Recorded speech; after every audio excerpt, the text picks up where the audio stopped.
Hello. Yeah. Right. So what is it, all this thing? Man with a pink pram. Well, to be honest, I don't have a clue. But what I think it's going to be is kind of like a series of accessible walks, level, ones that are pretty easy to go on but full of history. So today we're going to go from St. Peter's, the gem that is, all the way up the old railway line and against the river to Wallsend. I think I've got everything with me. I've got my coat, my bag, I've got my riot shield to go through Walker. Yeah, I think we're all good, aren't we, Mol? Right, we'll make our way to St. Peter's then. I feel like it is worth mentioning that me and Mol are following all the COVID guidelines, aren't we? But yeah, I'm setting off from Walker, that's where I live. I just wanted to point out this place before we got to St. Peter's. So, yeah, big, normal field. But this used to be the location of Bird's Nest Quarry, which was your bog standard kind of stone quarry, but the reason it's still important is because there's a neighbouring road, still called Bird's Nest Road. And I assume many people don't take 2 seconds to think, but that over there was the location of the quarry. One thing I kind of want to mention first of all is why does why does Walker have such a bad rep? Because we've lived there about a year now, and we've never really faced any issues. Now obviously everywhere's got its wrong ends and that. Like everywhere I've lived you've had that problem, but I don't see why you get such a bad rep compared to most places. It's such a shame because it's actually such a lovely area, we're full of such lovely people. We've never come across anyone that's ever given us any bother. Yet you tell someone that you're from Walker and they go off it like you live in some sort of, dunno, dilapidated area. But it's not the people to blame for that. If anything, it's the council. But hey, what can you do? I guess it's just people being bigoted, innit, Mol? I think she's fallen asleep already. It's been 5 minutes, man. We'll get you some buttons later on. Now, preemptively, I do want to point out that I don't know everything. I know about 3 things, and one of them is my baby's name. So, don't comment me things saying like, oh, you got this wrong. Like, this was actually in 1862 rather than 1863. It's not really about that. Feel free though, and I'll retweet it, but you know, it's not the biggest of deals. Right, so here we are at the start of our walk in St. Peter's Basin. You can see, very pretty, but it's a bit cloudy today. It's probably going to take about an hour and a half to get to Carville, which is our end goal. The thing about St. Peter's Basin, it reminds me of, you know that place down south? I think it's Poundbury. That place that Prince Charles built, that looks like a Victorian Playmobil set. It's a bit like that because right now, there's little history here. It's all built after Hawthorne and things like that. Like this basin, like the marina, was never a thing, so shall I let explore? Yes. The St. Peter's Basin, it was originally Hawthorne's, which was a big kind of marine engineering works, built locomotives, things like that.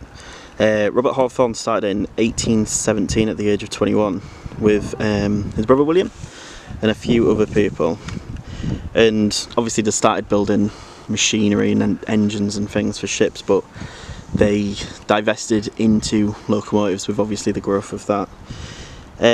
It slowly became a shipworks in the 1870s, and the locomotive business I think just stayed at Forth Banks.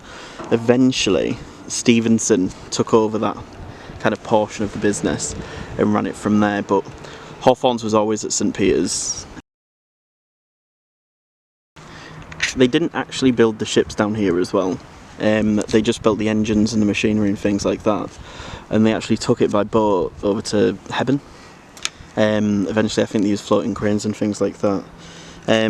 So this is a really historic area, and obviously it was connected up by the Riverside Branch down there. Came down here, all of this was just industrial sheds and engine works and things like that, so it's kind of like a hidden gem in Newcastle, and that's a lovely pub down there.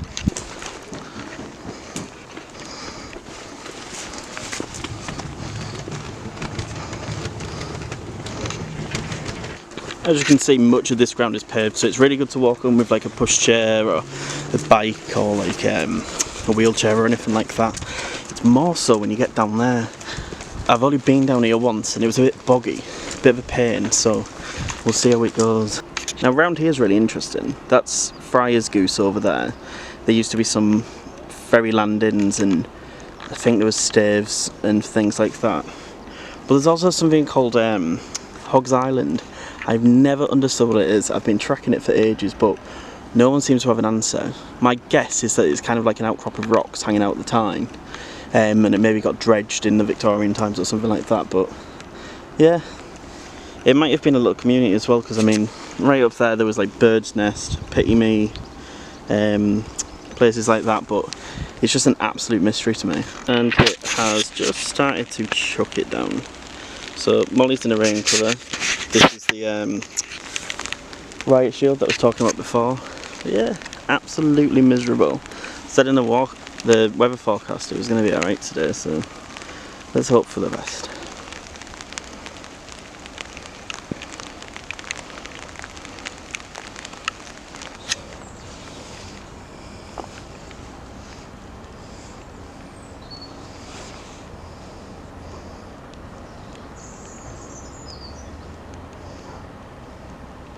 Also, please no dragging of how I put a raincoat on.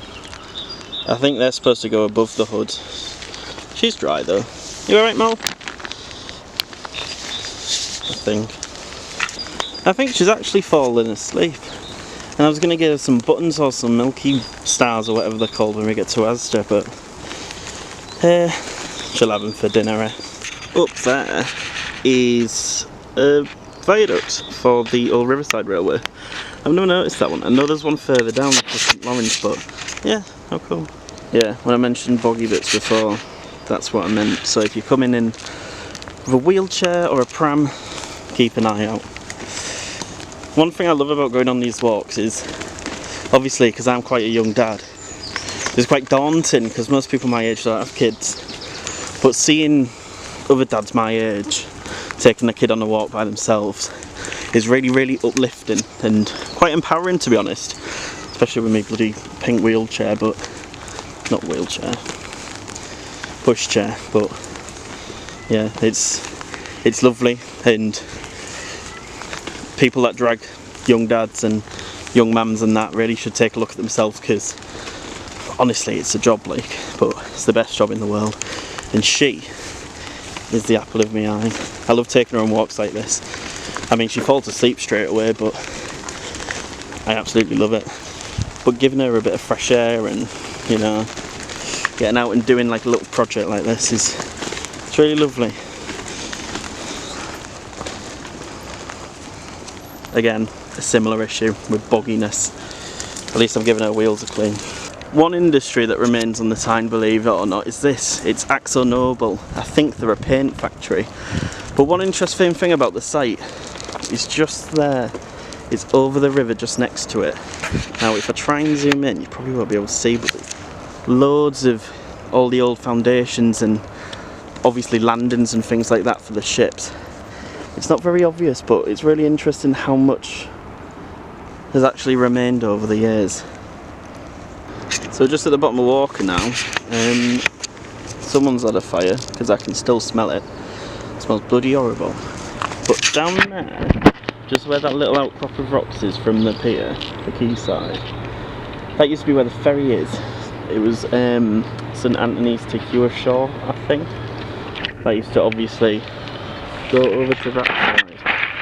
It was probably just a little wooden ferry or a steam ferry or something like that, but it lasted a good while. I think it was a good 100 years up until the Second World War.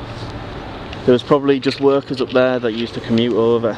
I don't know if I want to know what they're ferrying over. You probably can't see it properly, but it looks like cocaine if you want me to be honest.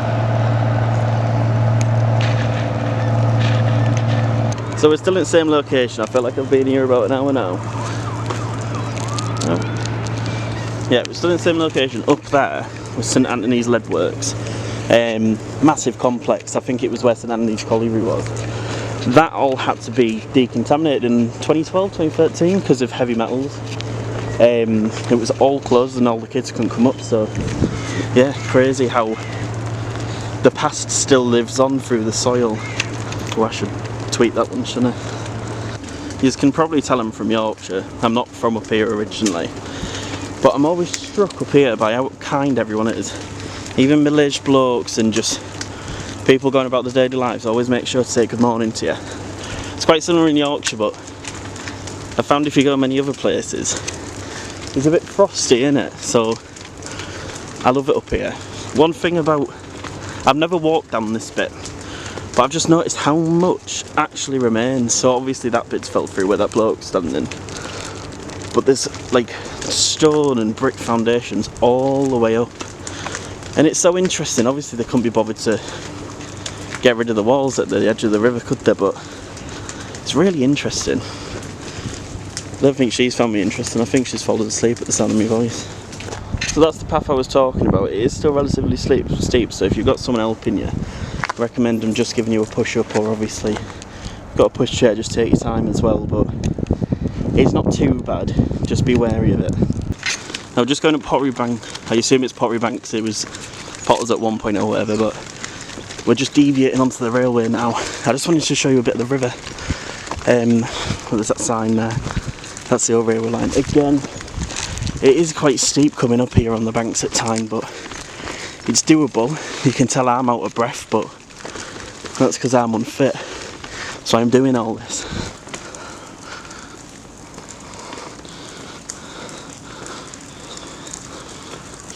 Molly's asleep, which is a massive shame because she's missing all my factoids on tarmac and trees and councils and that.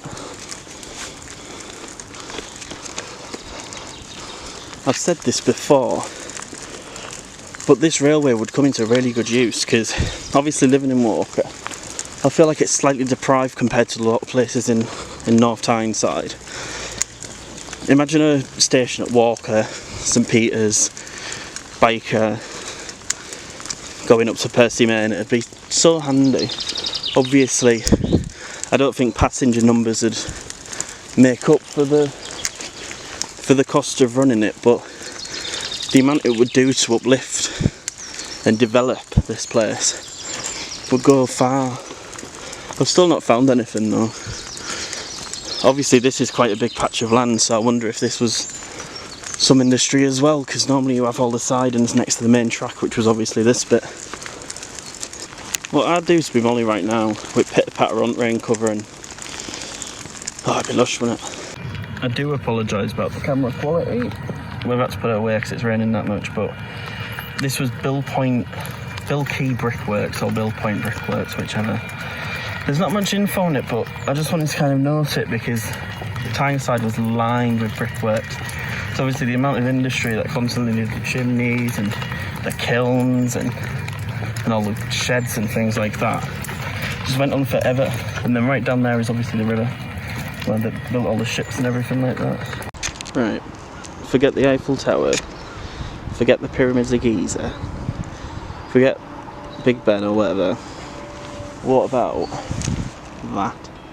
The Technic building, the greatest architectural marvel of recent times. There's a scrapyard next to it, which looks a bit better, to be honest. You know what it was, man? I'm pulling back because this is like a code red, this. It's Walker Railway Station, man. So that little iron girder was obviously some sort of foundation for the station. The station building was on this side, so it was quite small, it was quite like austere. And then there was like a shelter on this side, but it was quite big, and there was loads of sidings around, obviously for all the shipbuilding and factories and the Tyne and thing. I'll pop a picture because it was actually quite gorgeous, to be honest. It was really nice.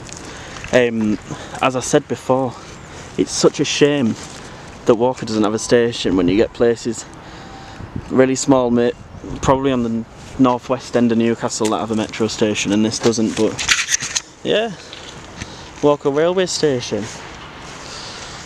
Couldn't imagine it, could you?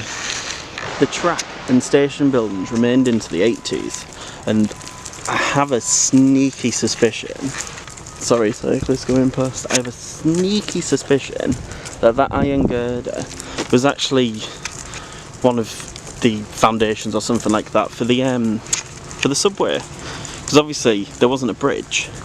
There was an underground subway that went under it, and I wonder if it's still there. I might have a bit of a look online later on, but yeah, how interesting. This place has got me loins burning now. Look at all that original masonry from the railway era. Absolutely gorgeous, and most of it's still intact. Falling apart a bit in some places, but absolutely beautiful.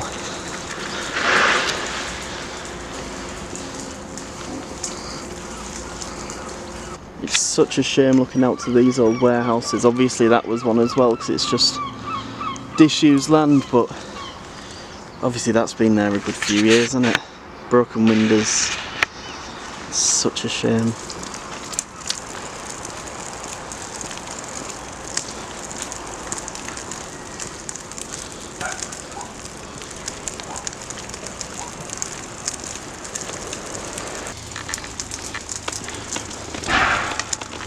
Fairly an old viaduct here as well, I think.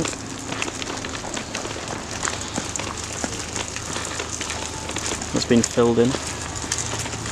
Oh yeah, it is.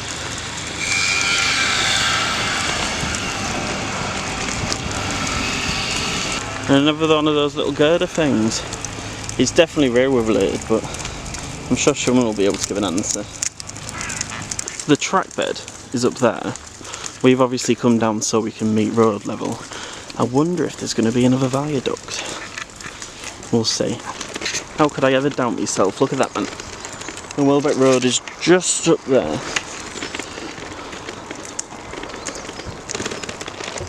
If you're not fully aware of the telltale signs of railways, this will give you an answer. Straight alignment. If I didn't have a pram and I didn't have Moll, I'd probably do a little investigation, but she's fast asleep, bless her, so I don't want to go on rough ground. But yeah, that's how you can always spot a railway. It's the masonry and the flat level ground, often looking like this. Apparently that's the way to Muff, so if you're ever in Walker, there you go. But I'm off to Asda today, so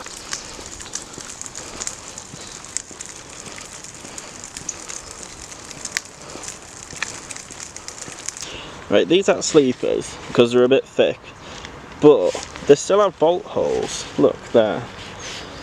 So I wonder what these are. There's a big pile of them there as well. They are probably railway related, because obviously you've got the masonry as well.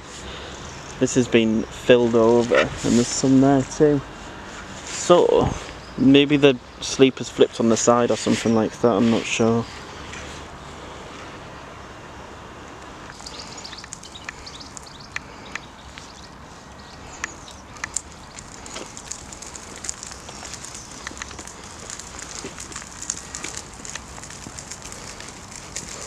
So the old railway continues on this embankment here.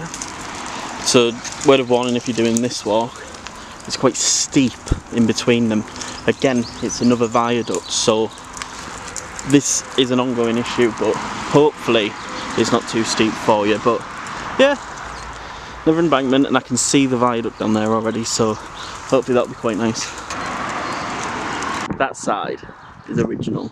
This side's a bit newer, so they must have had to rebuild it for some reason. But now this is quite interesting. This is the location of the old tram depot for the tram network going through North Tyneside. So from Whitley Bay all the way through to Newcastle and Gosforth and things like that.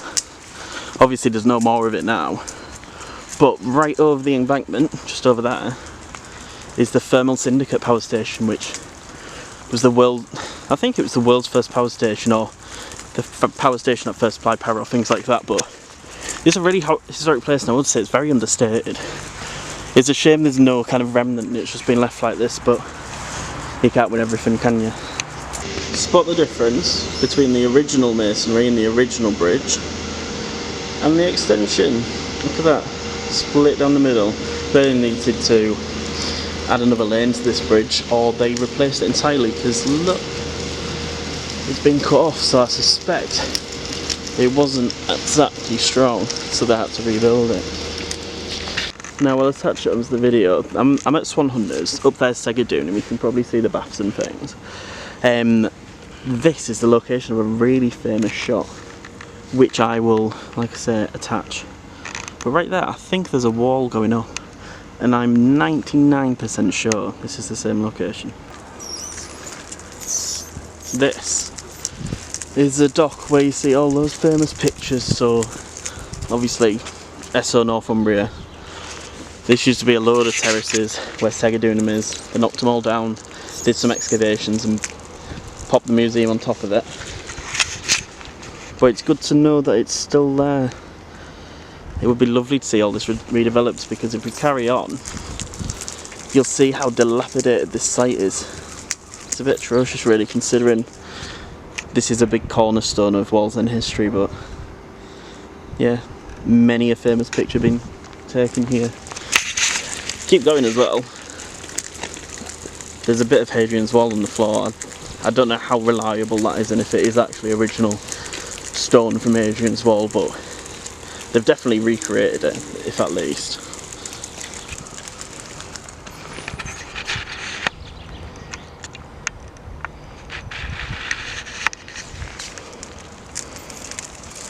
There it is.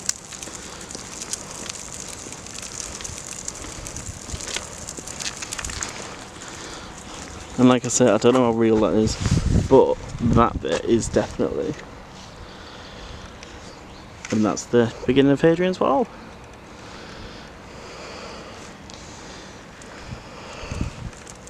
Now this little bridge going over the entrance to Swan Hunters, I mean, there's so many photos of this bridge.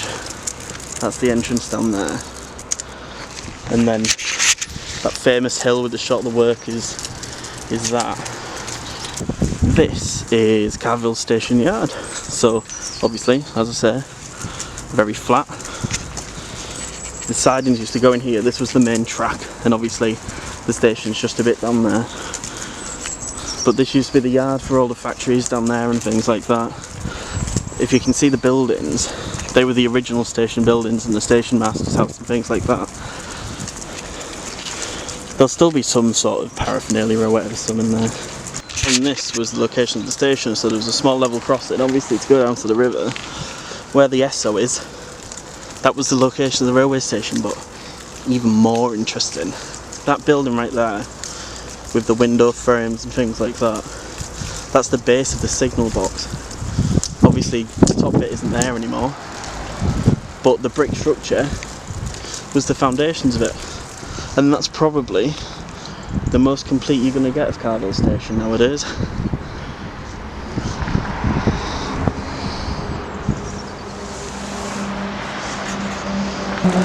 She's just woken up right at the end, and now we're going to pop to the Holy Grail, that's Asda, and get ourselves a meal deal in some Milky Stars or whatever they're called. It's actually been really nice, hasn't it? Come across quite a lot along the way. If you are interested in more, give us a shout. I'm probably going to do them anyway to get myself out of the house. But yeah, it's been really interesting, so thank you for watching. Again, I've probably got everything wrong. You can let me know if you want to. Bye bye.